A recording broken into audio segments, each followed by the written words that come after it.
for today is Mindset। किताब का नाम, ऑडियो बुक का नाम Mindset, the new psychology of success. और हमारे जो लेखक है जिनके अल्फाज है Carol Dweck. Carol Dweck Stanford University में साइकोलॉजी के प्रोफेसर है। माइंडसेट के अलावा भी उन्होंने कुछ सेल्फ थियरीज पब्लिश की है, जिसमें से है their role in motivation, personality and development and handbook of competence and motivation. Mindset लिखी गई है 2006 में।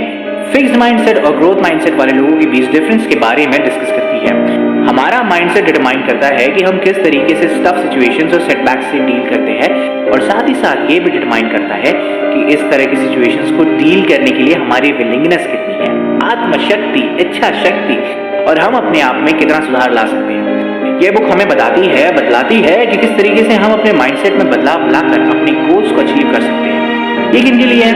Okay, let's find out. I hope मेरे लिए हो यार, कोई किताब पढ़ लूं जिससे थोड़ा सा ज्ञानवर्धन हो जाए।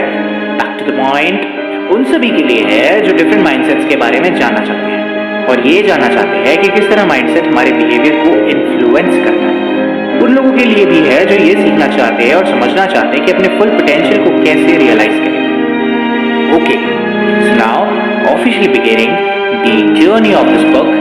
इसके सफर में शुरुआत करते हैं अपने पहले कदम से।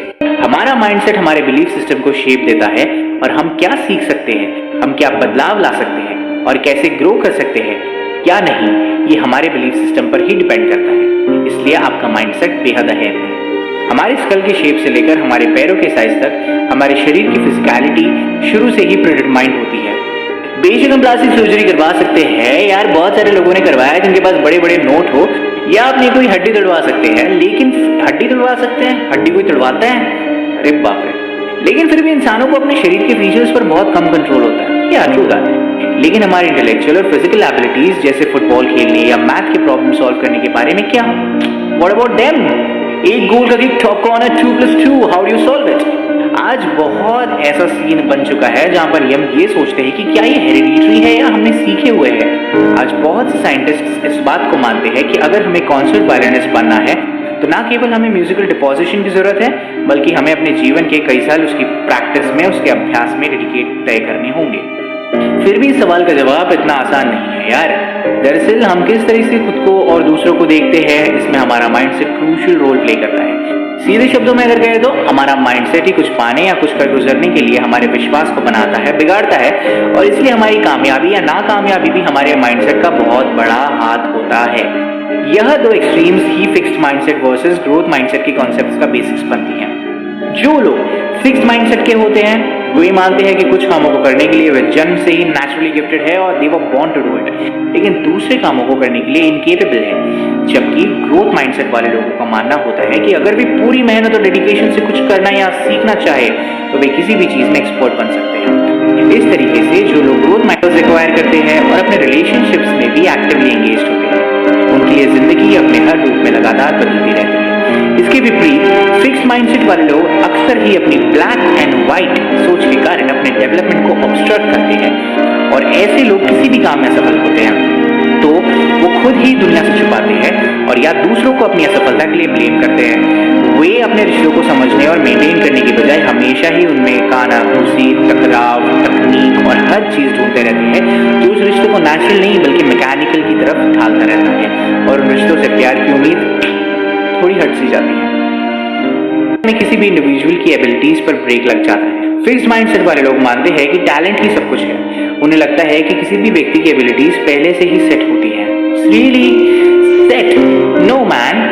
हर व्यक्ति अपने जन्म से ही या तो इंटेलिजेंट और टैलेंटेड होता है या फिर स्टूपिड और इनकॉम्पिटेंट होता है, और हमेशा वैसा ही रहता है। So not true according to Enron और मैकेंजी जैसी बड़ी कंपनीज के HR departments in so called natural talents को यूनिवर्सिटी से ढूंढ कर निकालने के लिए बहुत पैसा इन्वेस्ट करती है। कंपनीज जिन ग्रेजुएट्स को हायर करती है उनसे ये उम्मीद की जाती है कि वे अपने आउटस्टैंडिंग एबिलिटीज से कंपनी के परफॉर्मेंस को इंस्टेंटली बूस्ट करें। लेकिन क्योंकि ये ग्रेजुएट्स इतने टैलेंटेड होते हैं, इसलिए उन्हें बहुत कम ट्रेनिंग दी जाती है और उनसे जॉब्स में प्रोग्रेस करने की या उनको नए रोल्स में ग्रो करने की उम्मीद नहीं की जाती। इस वजह से उनके सुपीरियर्स हमेशा उनका वैल्यूएशन करते रहते हैं। क्या ये ग्रेजुएट्स वास्तव में उतने ही स्मार्ट हैं जितना हमने सोचा था, या उनकी एरर से ये रिवील होता है कि उन्हें दिए गए काम को करने का टैलेंट ही नहीं है उनमें?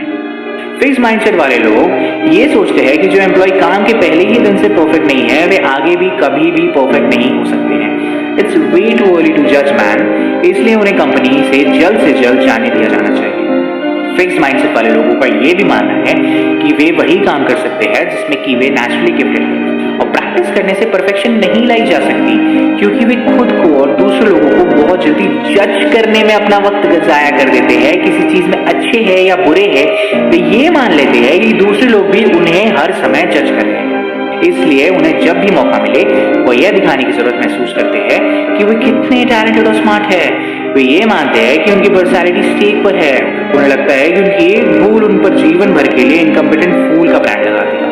वे अपनी ईगो को प्रोटेक्ट करने के चक्कर में हमेशा दूसरों का अप्रूवल चाहते हैं और कंफर्म करते हैं कि वे उतने ही महान हैं जितना कि वे सोचते हैं। Oh my God, fix mindset में किसी भी इंडिविजुअल की एबिलिटीज पर रोक लग जाती है मेरे दोस्त, तो कृपया इससे बचें और सीधा बढ़ते हैं। ग्रोथ माइंडसेट वाले बच्चों के लिए जीवन में कुछ कर पाने की पॉसिबिलिटीज आसमान से भी ऊंची होती है। इस समय उनकी डिग्री ऑफ इंटेलिजेंस को प्रिसाइसली डिफाइन करना बहुत डिफिकल्ट होता है, और हम सिर्फ प्रेडिक्ट कर सकते हैं कि उनका आने वाला कल कैसा होगा। एग्जाम्स में उनकी ग्रेड्स उनके करंट स्टेटस को रिफ्लेक्ट करते हैं, लेकिन ये बच्चे मानते हैं कि और ज्यादा हार्ड वर्क, डेडिकेशन और परसिवरेंस से वे और ज्यादा सीख सकते हैं। इसके अलावा वे हाईएस्ट ग्रेड लाने में और दूसरे स्टूडेंट्स से कम्पीट करने में इंटरेस्ट रखते ही नहीं। वे अपने ग्रोथ पोटेंशियल की लिमिट्स तक खुद को पुश करने से सेटिस्फाइड होते हैं। चाहे म्यूजिक हो या स्पोर्ट्स, राइटिंग हो या ड्राइंग, वे लगातार प्रैक्टिस करते रहते हैं और इस बात को जानते हैं, मानते हैं, पहचानते हैं कि सिर्फ प्रैक्टिस और कभी कभी फेलियर से ही वे अपने स्किल्स को इम्प्रूव कर सकते हैं। वैसे इस दौरान मैं थोड़ा सा हल्का शायराना और बचकाना अंदाजा अपना रहा हूँ, क्योंकि यार मजा जिंदगी का इन छोटे छोटे लम्हों में तो लिया जाए। आई होप आपको ये ऑडियो बुक जरूर पसंद आ रही है। तो वापस getting into the feel of audio book, let's go. Mindset change करते हैं। ग्रोथ माइंडसेट वाले लोग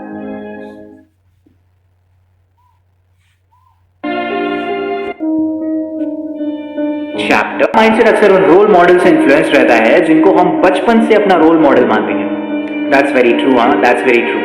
I can literally feel this right now. Mindset fix होगा या फिर ग्रोथ ओरिएंटेड, ये कैसे तय होता है? इसके लिए कौन से फैक्टर्स जिम्मेदार होते हैं? कौन से फैक्टर्स ये डिटरमाइन कर पाते हैं कि कोई इंसान अपने पोटेंशियल को रियलाइज कर पाए और अपनी लाइफ को बिना शिकायतों के जीना सीखे? माइंडसेट की डेवलपमेंट जन्म से ही शुरू हो जाती है। बच्चे दुनिया में ग्रोथ माइंडसेट के साथ ही आते हैं। वो हर दिन जितना हो सके उतना सीखना और ग्रो करना चाहते हैं।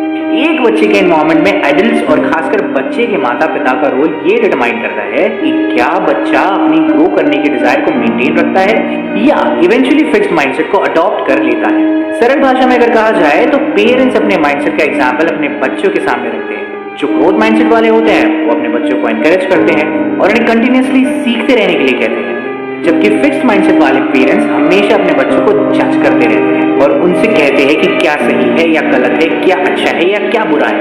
यार कुछ अच्छा नहीं है, कुछ बुरा नहीं है, जो मन करे वो करो, बस ये देखो कि उससे आपके चेहरे पर मुस्कान हो और जो लोग उसके कारण इफेक्ट हो पा रहे हैं उनके लिए भला हो, वो खुश रह पाए। तो क्या अच्छा क्या बुरा यार, और जज करना छोड़ दो। जज करने का अधिकार सिर्फ उस खुदा के पास में है। हम इंसान तो बहुत छोटी चीज है। 1 से 3 साल तक की एज के बच्चे अपने माइंडसेट के अकॉर्डिंग ही बिहेव करते हैं। जैसे ग्रोथ माइंडसेट वाले बच्चे रोते हुए दूसरे बच्चों की हेल्प करने की कोशिश करते हैं, जबकि फिक्स्ड माइंडसेट वाले बच्चे सिचुएशन में अनॉयड हो जाते हैं। बच्चों की टीचर्स भी बच्चों की लाइफ में इंपॉर्टेंट रोल मॉडल्स होते हैं यार। और मेरे हिसाब से अगर माँ घर की टीचर होती है, उसी तरीके से स्कूल की टीचर्स भी हमारी एक माँ होती है, हमारे पिताजी होते हैं, हमारे लिए बड़े भाई और बहनें जैसे होते हैं जो हमें सिखाते हैं जिंदगी जीने का सलीका। बच्चों की लाइफ में इंपॉर्टेंट रोल मॉडल्स होते हैं टीचर्स, और बच्चों को इन्फ्लुएंस करते हैं। ऐसे बहुत से टीचर्स हैं जो ये मानते हैं कि स्टूडेंट्स के परफॉर्मेंस को चेंज नहीं किया जा सकता। ऐसे टीचर्स का यही माइंडसेट होता है कि पढ़ने वाले स्टूडेंट्स हमेशा अच्छा ही करेंगे और वीक स्टूडेंट्स हमेशा सी या डी या ई ग्रेड सी लेके आएंगे। टीचर्स के इसी माइंडसेट की वजह से वीक स्टूडेंट्स में फिक्स्ड माइंडसेट डेवलप हो जाता है। You see, this is like a chain. आप इसे इफेक्ट करते हैं, वो टेम्परेरी एंड धीरे धीरे उसे इफेक्ट करता है और ये एक चेन रिएक्शन बन के उस पर एक परमानेंट इफेक्ट होता है। We all need to be a mindset of growthful people. लेकिन अच्छे टीचर्स इस तरीके की सिचुएशन को डिफरेंटली हैंडल करते हैं। अच्छे टीचर्स वो होते हैं जो इस बात पर विश्वास करते हैं कि उनके स्टूडेंट्स किसी भी चीज को सीखने की कैपेसिटी रखते हैं। ऐसे टीचर्स उनके स्टूडेंट्स को मैथ के प्रॉब्लम सॉल्व करने या शेक्सपियर को समझने के अलग अलग तरीके बताते हैं। यार मेरी कैसी टीचर थी यार, डेफिनेटली नीति ma'am, I love you ma'am. उनके वीकर स्टूडेंट्स भी ग्रोथ माइंडसेट को अपनाने लगते हैं और बेटर ग्रेड्स लाना शुरू कर देते हैं। जरा उनके नेचर में चेंज आता है और वो अपने आप को डम समझना बंद कर देते हैं। हमारा माइंडसेट पूरी तरीके से प्री डिटरमाइंड नहीं होता है यार। जब हम अपने रोल मॉडल के माइंडसेट को अडॉप्ट करते हैं, हमारा माइंड, हमारा मन बिल्कुल ऐसे चेंज होता है जिससे हमारा चाइल्डहुड चेंज होता है। हमारा माइंडसेट अक्सर उन रोल मॉडल से इन्फ्लुएंस रहता है जिनको हम बचपन से अपना रोल मॉडल मानते हैं। Hands proof.